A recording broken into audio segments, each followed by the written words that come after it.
जगदीप धनखड़ जी जो है ये तोते हैं, ये बहुत सारे तोते, आरएसएस ने बहुत सारे तोते पाल के रखे। मूल इशू का ऊपर डिस्कशन ना हो, जनता के मुद्दों पर डिस्कशन ना हो, रोजगार पर डिस्कशन ना हो, बेरोजगारी पर डिस्कशन ना हो, नौकरियों पर डिस्कशन ना हो, स्वास्थ्य पर डिस्कशन ना हो, शिक्षा पर डिस्कशन ना हो, इसलिए ये तोते बीच बीच में बोलते रहते। 100 साल हो गए इनको हिंदू मुस्लिम के सिवाय कोई समझ में ही नहीं आई बात। मोहन भागवत जी को भी कैसे समझ में आएगी?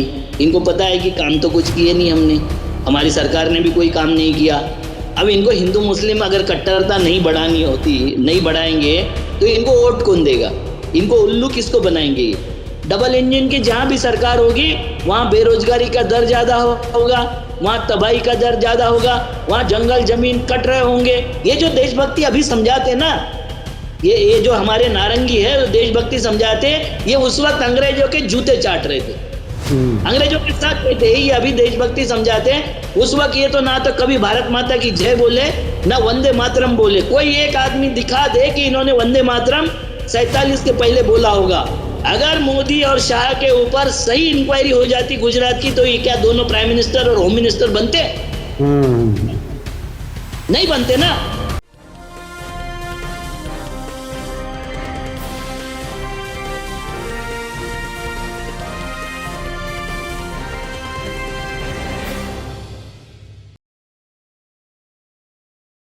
हेलो, नमस्कार, आदाब, सत श्री अकाल और अस्सलाम वालेकुम। मैं हूं मोहम्मद अहमद काज़मी, लेकर आया हूं आपका पसंदीदा कार्यक्रम आपके रूबरू। आज मंडे है और आज एक बार फिर अविनाश काकड़े जी से हम मुलाकात कर रहे हैं। अविनाश काकड़े जी आजकल महाराष्ट्र स्टेट के नेशनलिस्ट कांग्रेस पार्टी के उपाध्यक्ष हैं, यानी वाइस प्रेसिडेंट हैं। जिम्मेदारियां बढ़ गई हैं लेकिन अपना काम उसी तरह से कर रहे हैं, बेबाक अंदाज से अपनी बात रखते हैं। हमारे चैनल पर एक लंबे अरसे से मंडे को हमें टाइम दे देते हैं, उसके लिए बहुत बहुत शुक्रिया। आगे बढ़ने से पहले मैं आपको बता दूं कि अविनाश काकड़े जी का अपना यूट्यूब चैनल भी है और उस पे हिंदुत्व और हिंदू की बहस तकरीबन काफी हद तक पूरी हो गई है। अब कुछ और नई सीरीज भी शुरू करने वाले हैं, विकास और विनाश। आप उनके चैनल को जरूर देखिए और सब्सक्राइब भी कीजिए। आज जिन इश्यूज पर अविनाश काकड़े जी से हम बात कर रहे हैं वो अमित शाह जी का एक बयान आजादी के संघर्ष के बारे में पिछले दिनों बयान आया था, जिसमें तकरीबन ऐसी कोशिश थी कि महात्मा गांधी की कोशिशों को जरा कमजोर करके बताया जाए। तो उस पर तुषार गांधी का एक बयान आया है, उस पर बात करेंगे। इसके अलावा मोहन भागवत जी ने जो कुछ कहा आप तो अब से पहले देख चुके हैं। उनका कहना है कि हिंदू 1000 साल से जंग में है, युद्ध लड़ रहा है और मुसलमानों को अपने आप को सर्वश्रेष्ठ नहीं कहना चाहिए और मुसलमान या इस्लाम को यहाँ कोई खतरा नहीं है, लेकिन अपने आप को सबसे अच्छा कहने की गलत बयानी ना करें, ये बात उन्होंने कही है। इसके अलावा उत्तराखंड में जोशी मठ में पहाड़ खिसक रहे हैं, घरों में क्रैक्स आ रहे हैं, उसकी क्या वजह है और सरकार क्या कह रही है उस पर, और सुप्रीम कोर्ट में उस पर पिटीशन गया तो सुप्रीम कोर्ट ने क्या कुछ कह दिया। आपको मालूम है कि अब से पहले आर्टिकल 370, सीएए, एनआरसी और कई बहुत ही अहम इश्यूज को सुप्रीम कोर्ट ने सुनने से एक तरह से इनकार किया हुआ है, वो पेंडिंग है। इन सब पर बात कर रहे हैं। एक सुप्रीम कोर्ट की तरफ से एक खबर है कि सुप्रीम कोर्ट ने व्यापम घोटाले का विसिल ब्लोअर, जिसने वो खबर लीक की थी कि कितना बड़ा घोटाला हुआ है, उसको बेल मिल गई है। उसको जेल में भेज दिया था सरकार ने, सुप्रीम कोर्ट ने उनको जमानत दे दी है। अविनाश काकड़े जी, वेलकम है आपका। मीडिया स्टार वर्ल्ड को आप समय दे देते हैं, उसके लिए बहुत बहुत शुक्रिया। आप ये बताइए कि ये अमित शाह जी का बयान और तुषार गांधी आमतौर पे बहुत खामोश तबीयत आदमी हैं, हम उनसे अक्सर कभी कभी इंटरव्यू भी करते हैं, बात करते हैं, तो बहुत ही शांत स्वभाव के हैं। ऐसा क्या कह दिया अमित शाह ने कि महात्मा गांधी के परपोते प्रपौत्र को बयान देना पड़ा? क्या कुछ है वो, जरा थोड़ा सा बताइए। नमस्कार, आप हमको बुला लेते हो, आपके दर्शक भी हमें पसंद करते, इसलिए आपका शुक्रिया अदा करता हूं। तुषार गांधी जी को क्यों बोलना पड़ा, उसका कारण ये है कि नहीं बोलने के कारण इनको झूठा इतिहास फैलाने में बहुत आसानी होती है। इनको आजादी का आंदोलन इनको पता नहीं है। आजादी के आंदोलन में गुदड़ी ओढ़कर घी पी रहे थे सबके सब। आपको पता है कि सुभाष बाबू से मिलने से मना करने वाले ये लोग हैं। उनके उनके साथ में सावरकर के साथ में आइडेंटिफाई होने से बचने वाले ये लोग हैं। ये आजादी का आंदोलन क्या समझेंगे सर? और ये तो बिल्कुल नहीं समझेंगे कि जिनका प्रधान ये बोलता है कि जितना सोल्जर मेहनत करता है उससे ज्यादा व्यापारी ज्यादा अपना सेक्रीफाई करता है, ये बोलने वाले जो प्रधान है हमारे देश के, उनके पार्टी के वो होम मिनिस्टर है। तो वो जो बता रहे हैं उनको इतिहास का कोई किसी को पता नहीं सर। इनको इतिहास, मोहन भागवत एक तरफ बोलते हैं कि हम इतने महान थे, हमारा इतिहास दबाया गया, दूसरी तरफ 1000 साल की गुलामी वो खुद बोल जाते हैं, 1000 साल से लड़ाई बोल जाते हैं। तो ये इसलिए तुषार गांधी जी ने बोलना चाहिए, बार बार बोलना चाहिए, वक्त पर बोलना चाहिए। देखो गांधी के वक्त से पहले, गांधी के पहले इतना बड़ा जो भारत है वो अखंड भारत कभी नहीं रहा। गांधी ने ये भारत को एक अखंड किया। जो राष्ट्रीय भावना है वो गांधी के आंदोलन से पैदा हुई। ये जो उनके प्रति मैं पूरा सम्मान रखता हूँ। मेरे चाचा भी सेक्रीफाई किए हैं, 1942 में मेरे चाचा भी मारे गए हैं। तो इसलिए मुझे बोलने का पूरा अधिकार है कि ये जितने भी स्वतंत्र संग्राम सेनानी, ये सशस्त्र क्रांति वाले लोग थे जो विद्रोह करते थे, बंदूकें लेके और बम लेके जो विद्रोह करते थे, ये देश में गिने चुने लोग थे, 500 से 1000 लोग से ज्यादा नहीं थे। और वो एक दूसरे के साथ में मिले भी नहीं थे। एक दूसरे से उनका वैचारिक विरोध भी था और ऐसा सांगठनिक विरोध भी था। तो ऐसे लोगों के हाथ से देश स्वतंत्र हुआ, ये बोलना बहुत बड़ा धैर्य का काम होगा। मगर उनका सेक्रीफाइस छोटा है क्या? तो गांधी जी ने भी मान्य किया था कि उनका सेक्रीफाइस बहुत बड़ा है, क्योंकि उन्होंने अपनी जान दी है स्वतंत्रता के लिए। उनके उद्देश्य के बारे में किसी को शंका नहीं है सर। किसी स्वतंत्र संग्राम सैनिक या शहीदों के बारे में हम ये सवाल नहीं उठा सकते कि उनके उद्देश्य गलत थे। उद्देश्य बिल्कुल सही थे उनके, मगर उनके उद्देश्य, ये देखो, कभी सावरकर को आगे करते हैं, कभी सरदार पटेल को आगे करते हैं, कभी और किसी को आगे करते हैं, क्योंकि ये गोडसे को आगे नहीं कर सकते, गोलवलकर को आगे नहीं कर सकते, हेडगेवार को आगे नहीं कर सकते। इनके पास आगे करने लायक आदमी नहीं है। तो इनको इस तरीके से ये बोलना पड़ेगा कि वो गलत हो गया, इसने गलत हो गया। जब ये आंदोलन चल रहा था तो 3 धाराएं थी इस देश में। पहली धारा ये थी कि बम बंदूक उठा लो, 2-4 अधिकारियों को मार दो, उसको मार दो, कलेक्टर को मार दो, किसी को मार दो, और जेल में जाके फिर वो उससे बवाल पैदा होगा, इसका इंतजार करते रहो। जैसे भगत सिंह जी को लग रहा था कि मैं अगर सेक्रीफाई करूंगा तो पूरे देश में बवाल हो जाएगा, मगर इस देश में वैसा नहीं होता। ये देश की मानसिकता, ये आक्रामक मानसिकता नहीं है। और ये बाद में भगत सिंह जी के भी समझ में आ गया और सबके समझ में आ गया कि इस तरीके से नहीं होगा। दूसरे एक विचारधारा थी जो बाहर जाके फॉरेन में पढ़ते थे, आके यहाँ क्लब बनाते थे और क्लबों से निषेध करना, नई नई डिमांड करना, सरकार के सामने जाके कोर्ट में अपनी पेशियां तैयार करना, निवेदन देना, इस तरीके से काम करने वाला एक ग्रुप था। एक सशस्त्र ग्रुप था, एक ये ग्रुप था।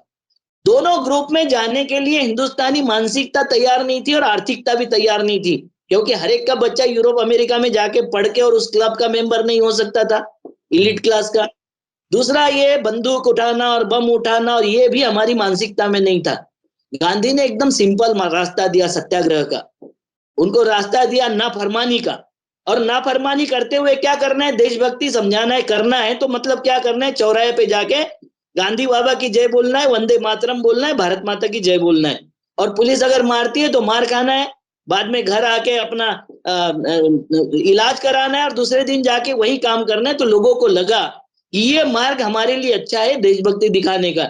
ये जो देशभक्ति अभी समझाते ना, ये जो हमारे नारंगी है देशभक्ति समझाते, ये उस वक्त अंग्रेजों के जूते चाट रहे थे, अंग्रेजों के साथ थे। ये अभी देशभक्ति समझाते हैं।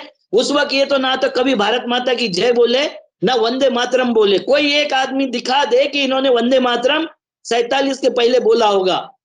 कोई एक आदमी दिखा दे कि इन्होंने भारत माता की जय 47 के पहले दिखाया होगा। ये अंग्रेज महारानी की जय बोलने वाले हमको जब इतिहास समझाते हैं, इतिहास पढ़ाते हैं नए तरीके का, तो इनका विरोध तुषार जी ने किया, बहुत अच्छा किया, करना चाहिए। इनको ऐसा लगता है कि ये पोली भूमि है, अरे ऐसी मट्टी है, पोली मट्टी है, इसमें कैसे भी खोद लो तो कुछ नहीं होता है, कोई नहीं बोलता है। दुर्भाग्य है देश का कि क्योंकि गांधी किसी जाति के नहीं है, किसी धर्म के नहीं है, किसी भाषा के नहीं है, उससे सबसे ऊपर उठे हुए हैं गांधी।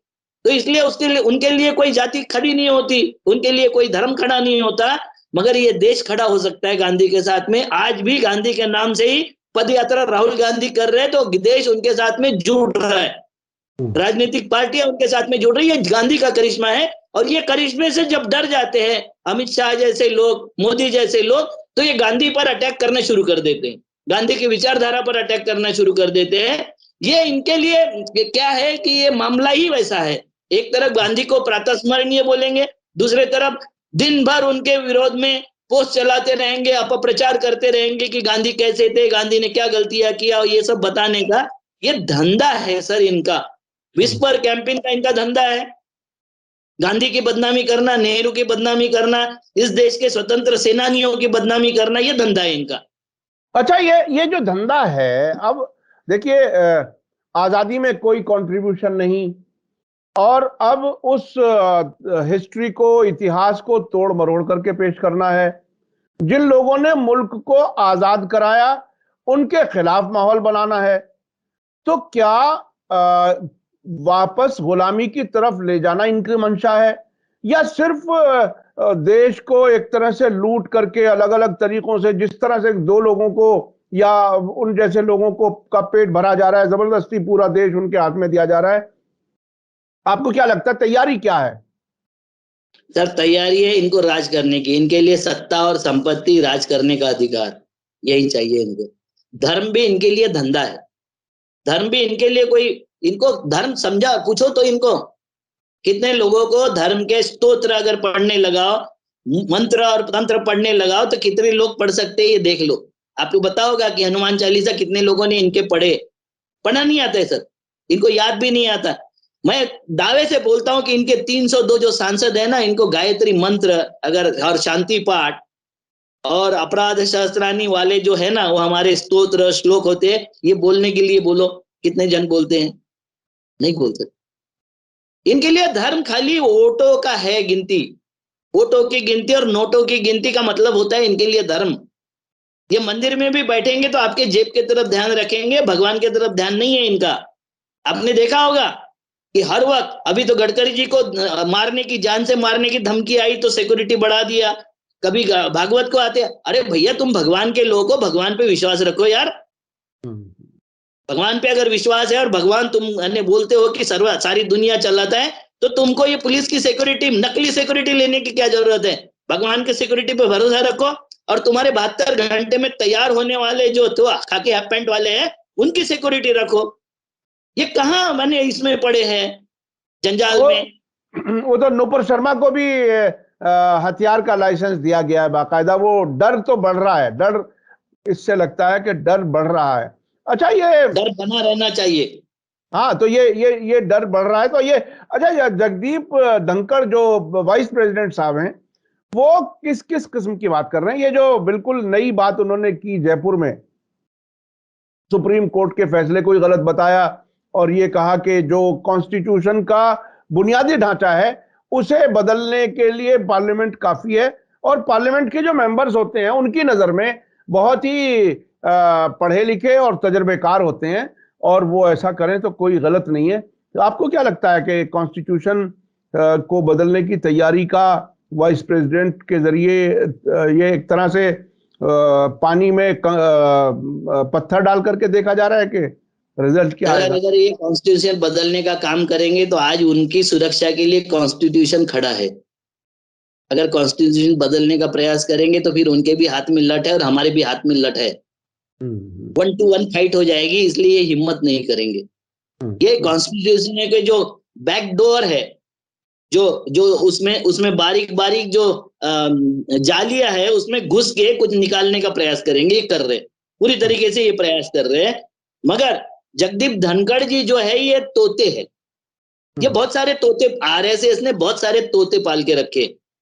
मूल इशू का ऊपर डिस्कशन ना हो, जनता के मुद्दों पर डिस्कशन ना हो, रोजगार पर डिस्कशन ना हो, बेरोजगारी पर डिस्कशन ना हो, नौकरियों पर डिस्कशन ना हो, स्वास्थ्य पर डिस्कशन ना हो, शिक्षा पर डिस्कशन ना हो, इसलिए ये तोते बीच बीच में बोलते रहते।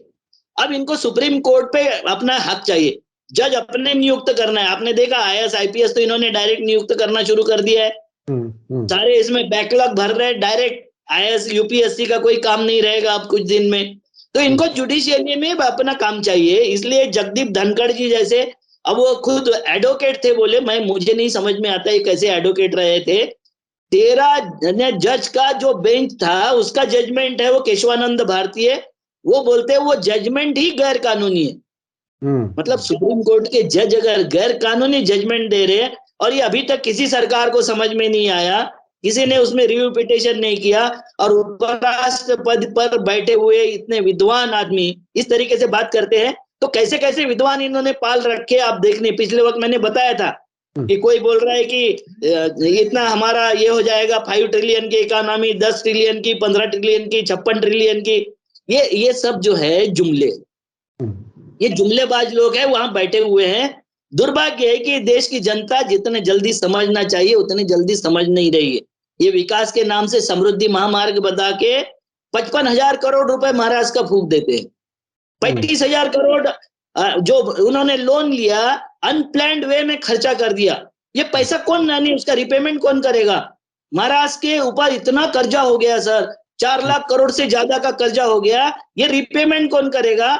ये महाराष्ट्र कॉमन आदमी के रहने लायक नहीं बचेगा, इतना टैक्सेशन हेवी हो जाएगा।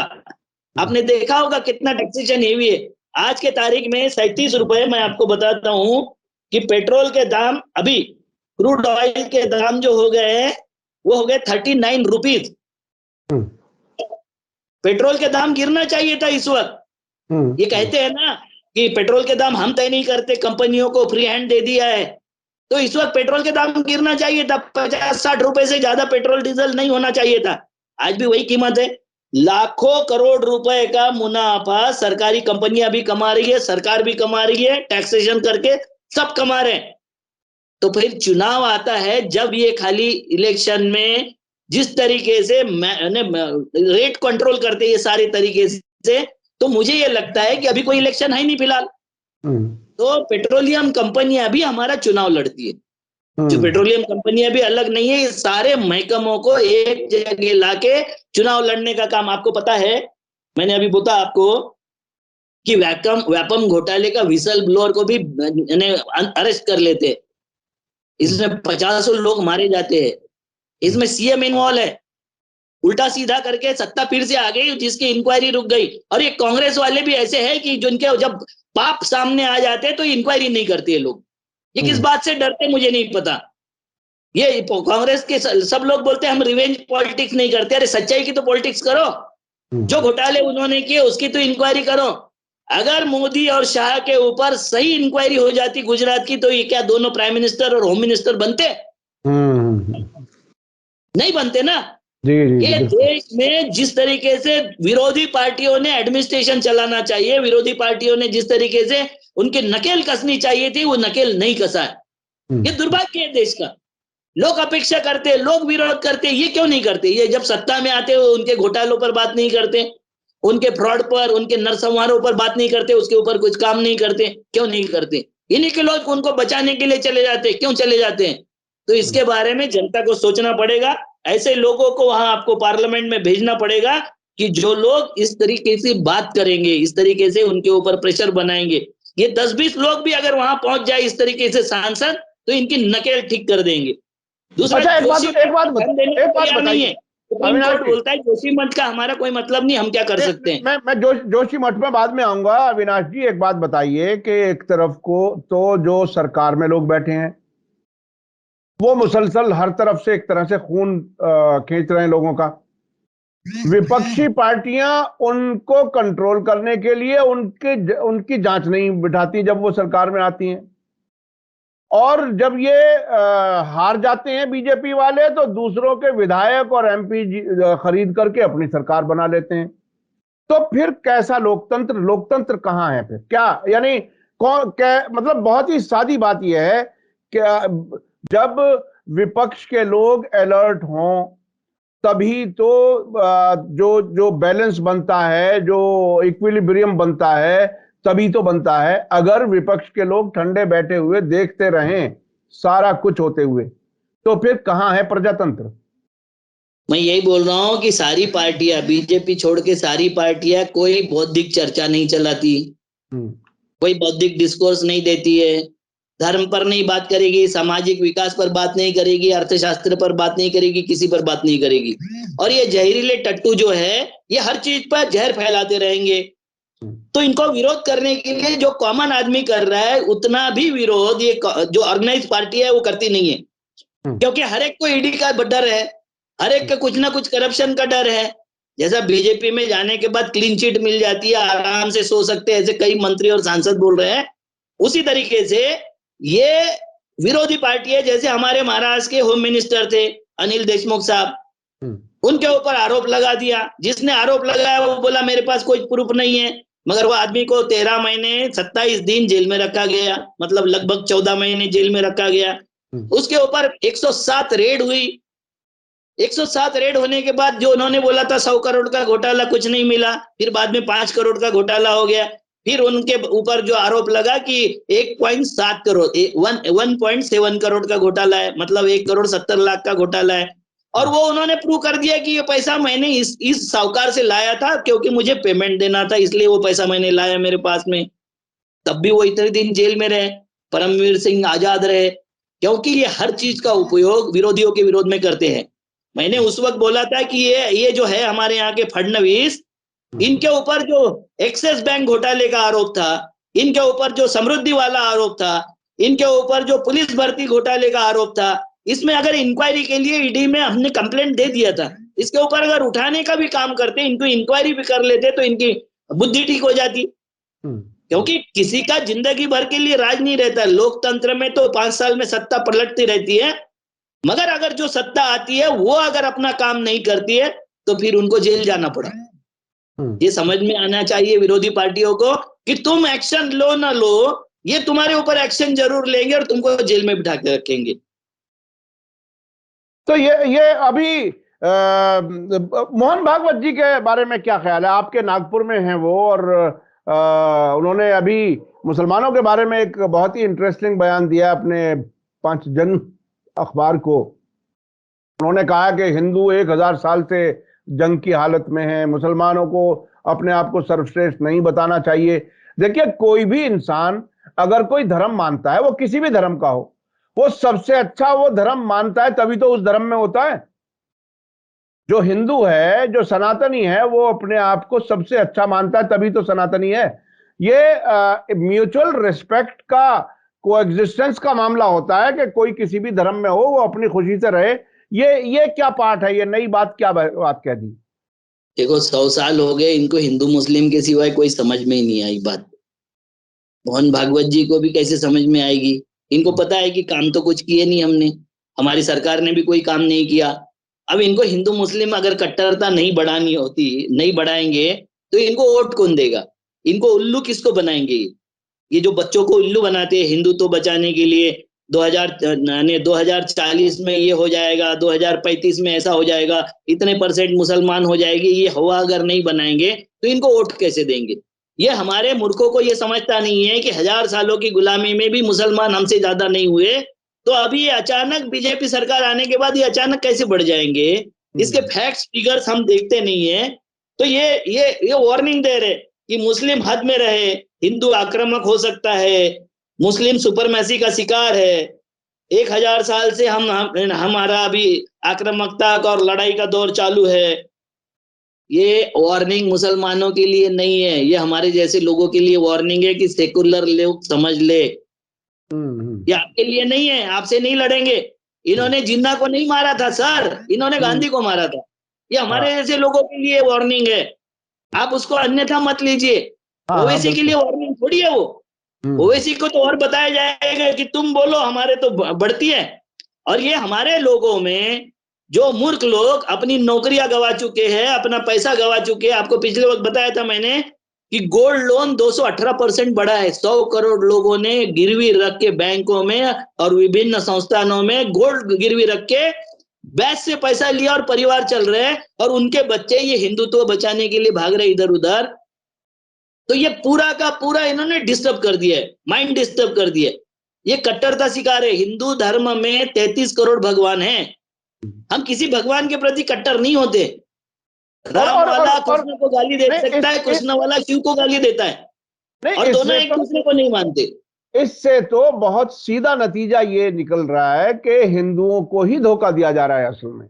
असल जी तो बिल्कुल। असल तो हिंदुओं को ही धोखा दिया जा रहा है। मुसलमान तो खुले दुश्मन सामने उन्होंने बना रखे हैं, लेकिन जो अच्छा बेरोजगारी है, अच्छा, महंगाई मुझे है। बताओ, आप खुले दुश्मन हो, हाँ, आपके आपके जो जो ये थे मदरसे, उसको पेमेंट किसने लागू किया? उनको हम्म, उसको उसको पेमेंट किसने दिया? उनका पेमेंट इंक्रीज किसने किया? उनको पेमेंट देने का रेजोल्यूशन किसने लाया? इन्होंने नहीं लाया। आप हम्म, काहे के दुश्मन हो? किस हम्म, बात के दुश्मन हो आप? अरे अ- आपको तो दिखा रहे हैं, हाँ, आपसे कुछ तो नहीं करना है इनको। तो दिखा हमें रहे हैं और मारेंगे आपको, आप ये कहना चाह रहे हैं? मारे होंगे हमको। हाँ, इन्होंने दिखाया जिन्ना को था और मारा था गांधी को। जी जी यही जी। धंधा है उनका। ये देखिए, थोड़ी हम आपके साथ लड़ाई नहीं है सर इनकी कोई। हाँ, ये तो हम लोगों को सामने कर देते हैं। आप लोग तो नहीं, उनके दामाद हो। नहीं आप वो तो दामाद। नहीं वो एक दामाद था, उसे बेचारे को मिनिस्ट्री से निकाल दिया, वो दामाद था वो। अब तो वो अब अभी पसमंदा वाला काम चल रहा है ना। हाँ, अब हाँ, पसमंदा कोई दामाद होगा तो उसको मिनिस्ट्री में लेंगे। पहले हाँ, सिकंदर बग के जमाने से जो अशरफ थे उनको लिया गया। जी जी और जी, आपके देखा नहीं, हाँ, उसके मैंने भागवत का समर्थन करने के लिए आपके अशरफ मुसलमान आ गए कि उन्होंने गलत कुछ नहीं बोला, सही बोला। जी जी जी। नहीं वो तो अपना किसी ना किसी तरीके से हर जगह डिवाइडिंग लाइन देख लेते हैं वो अपना वो किसी भी घर में ये देख लेंगे कि किसको कहां से बांटना है। तो ये बहरहाल एक असल टारगेट जो है वो मुसलमान नहीं है, आप ये कहना चाह रहे हैं? जी, तो असल टारगेट मुसलमान नहीं है, असल टारगेट हम लोग है, और असल टारगेट इस देश की धन संपदा है। हाँ, जो भी जल जंगल जमीन होगा उसमें जनता का अधिकार होता है। ये जनता का अधिकार पूरा डिनाई कर रहे हैं। ये अधिकार में गंगा में यानी जो क्रूज डालते हैं ये, उसमें 24,692 रुपए प्रति व्यक्ति का टिकट रखते हैं। ये कौन बैठेगा? किसके लिए क्रूज बनाए जा रहे हैं? किसके लिए रास्ते बनाए जा रहे हैं? किसके लिए हाईवे बनाए जा रहे हैं? उसमें गरीब लोगों का क्या योगदान है? उसमें गरीब लोगों का क्या हिस्सेदारी है? उनका क्या उपयोग है उसमें? हमारे खेतों में रास्ते नहीं होंगे सर, बड़े रास्ते बन जाएंगे। 8 लाइन के, 10 लाइन के रास्ते बन जाएंगे। जितने हमारी इकोनॉमी गांव की वो सब खत्म हो गई। समृद्धि महामार्ग पर अभी हम गए थे पिछले वक्त, आपको बताया, जी जी कुछ जी, नहीं है। किसी गांव के पास से होके नहीं गुजरेगा और किसी गांव की इकोनॉमी में योगदान नहीं होगा। जहां से फ्लाईओवर गुजर जाते उस गांव की इकोनॉमी समाप्त हो जाती है। ये तो पूरा रास्ता बना दिया, सारा पैसा यहाँ से निकलेगा और मुंबई में डालने का ही काम है और कहीं नहीं। या तो फिर बीच में इनके जो पालतू लोग हैं जिनके पेट्रोल पंप लगे हैं, जहाँ कॉफी 50 रुपए 50 रुपए की 30 रुपए की कॉफी जो है वो 60 70 200 और 400 रुपए में बिकेगी, ऐसे मॉल लगेंगे अभी वहां। हम्म, ये आपको लूटने का पूरा षड्यंत्र है। इसको समझे बिना हम इससे मुकाबला नहीं कर सकते, इससे सामना नहीं कर सकते। आपको तो पता होगा टोल के विरोध में आंदोलन करते हैं, और हम्म, आंदोलन कौन करता है? मोटरसाइकिल वाला, साइकिल वाला जाके करता है। अरे तुझे नहीं लगता ना बाबा टोल? तू हम्म, क्यों केसेस कर रहा है अपने ऊपर? तू क्यों मारामारी कर रहा है? तो नेता बता देते हैं और नेता फिर मंडवाली कर लेते हैं उनके साथ में। ये बहरहाल हर तरफ से लूटने का इंतजाम है। मैं जानता हूं कि बहुत लोग उससे टोल वाले सड़क से बच करके चलना चाहते हैं कि वो 200 400 500 रुपए रास्ते में कट जाएंगे, इतने में तो हमारा पेट्रोल या गैस से ही गाड़ी पहुंच जाएगी। अब 900 रुपए लगेंगे जी मुंबई जी जाने जी, के लिए एक बार। बताइए बताइए, 900 रुपए जिसने में बहुत आराम से आदमी ट्रेन से जा सकता है और दूसरे किसी तरीके से जा सकता है, पूरा खर्चा उसी में निकल आएगा।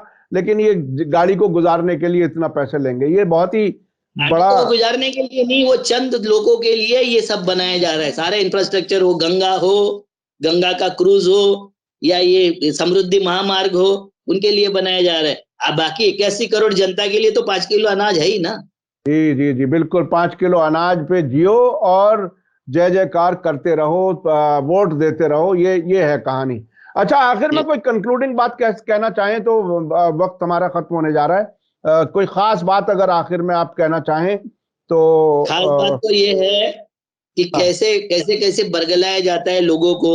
ये हाँ, सबसे अच्छा उदाहरण है कि 4 धाम की यात्रा, जहाँ चाइना के लिए रास्ते बना रहे इन्होंने बोला था, सुप्रीम कोर्ट ने भी बोला था, सुप्रीम कोर्ट की कमेटी से जो उसका चेयरमैन था उसने रिजाइन दे दिया, क्योंकि इन्होंने बताया था कि सोल्जर के गुजरने का रास्ता बनाएगा सैनिक महामार्ग, उसके नाम से इन्होंने हाईवे बना दिए, पूरा उत्तराखंड तबाह हो गया।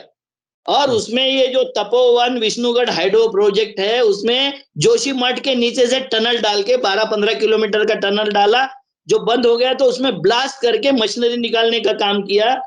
सर 1976 में मिश्रा कमीशन ने ये बोला था कि यहाँ कोई बड़ी गतिविधियां मत करो, क्योंकि ये जो जोशीमठ है ये मोरेन पर बैठा हुआ है, मोरेन पर बैठा हुआ शहर है। मोरेन का मतलब होता है कि ग्लेशियर के ऊपर मलबा गिर जाता है और उसके ऊपर शहर का निर्माण होता है, तो उसके नीचे अगर आप कुछ एक्टिविटी करते हो तो वो ग्लेशियर पिघलने लग जाता है और फिर शहर धंसने लग जाता है। तो ये बता रहे हैं कि लोगों ने बिल्डिंग बना ली इसलिए ऐसा हो रहा है, लोग ऐसा कर रहे हैं इसलिए वैसा हो रहा है, लोग ज्यादा पर्यटन करते इसलिए ऐसा हो रहा है। इनके ऊपर इनको कोई अपने ऊपर जिम्मेवारी नहीं लेना, ये गैर जिम्मेवार सरकार है। डबल इंजन की जहां भी सरकार होगी वहां बेरोजगारी का दर ज्यादा होगा, वहां तबाही का दर ज्यादा होगा, वहां जंगल जमीन कट रहे होंगे। आपको पता है हर साल हमारे यहाँ 2% जमीन कम हो रही है, जब से ये सरकार में आए 2% एग्रीकल्चर जमीन कटाव हो रही है। क्या खाएंगे? पॉपुलेशन इस तरीके से बढ़ रहा है। और ये जहां बंजर जमीन है हमारे देश में, जो 27% बंजर जमीन है, 21% वन है, 51% एग्रीकल्चर जमीन है, तो वो बंजर जमीनों में नहीं बनाते, इंडस्ट्री नहीं बनाते। बंजर जमीनों में कोई डेवलपमेंट, स्मार्ट सिटी और फलानी सिटी वो नहीं करते। और ये कहाँ करते हैं? जैसे नागपुर में किया, जहां 3 फसली जमीन थी उसको एक्वायर कर लिया और वहां इंडस्ट्रियल एस्टेट बना लिया। अगर 15-20 किलोमीटर दूर चले जाते तो बंजर जमीनों की कमी नहीं थी। मगर इनको एसी में बैठ के योजनाएं बनाना है, परियोजनाएं बनाना, और इसमें सारी सरकारें दोषी है। तो ये जरूरी है कि जनता समझे, जनता सशक्तता से विरोध करे, नहीं तो वो दिन दूर नहीं है कि जिस दिन हमारे देश में फिर से गरीब आदमी इतना गरीब हो जाएगा कि फिर उसकी कमर टूट जाएगी, विरोध करने के काबिल नहीं रहेगा। सब लोगों को एक साथ आके, तुषार गांधी जी के भी नेतृत्व में अगर एक साथ आ सकते तो आना चाहिए सबको, और तुषार गांधी को आगे रहकर उसकी बात करनी चाहिए। जी जी, बहुत बहुत शुक्रिया अविनाश काकड़े जी, आपने कई मुद्दों पर बहुत अच्छे से अपनी बात रखी। खासतौर पे अमित शाह जी ने जो कुछ कहा उस पर, तुषार गांधी का बयान स्वतंत्रता संग्राम के बारे में, उसके अलावा जगदीप धनखड़ साहब ने सुप्रीम कोर्ट के 13 जजों के फैसले को ही गैर कानूनी बता दिया।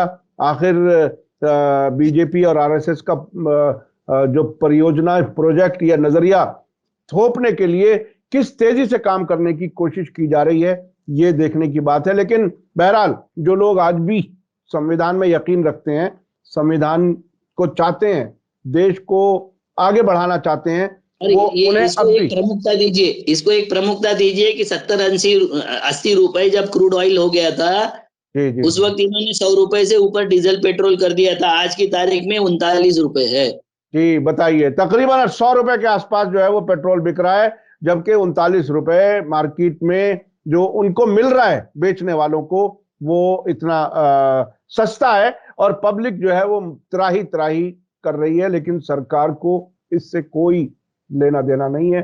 वो अपनी तिजोरियां भरने की कोशिश और करप्शन में और अपने दोस्तों का पेट भरने में ही लगे हुए हैं। बहुत बहुत शुक्रिया अविनाश काकड़े जी। इसी के साथ मुझे दीजिए इजाजत। धन्यवाद, शुक्रिया। जय भारत, जय हिंद। मीडिया स्टार वर्ल्ड के और वीडियो देखने के लिए हमारे चैनल को सब्सक्राइब करें और सीधे नोटिफिकेशन पाने के लिए बेल आइकन दबाएं। और अगर हमारी खबर सच्ची और अच्छी लगे तो अपने व्हाट्सएप, इंस्टाग्राम, फेसबुक और ट्विटर अकाउंट पर जरूर शेयर करें।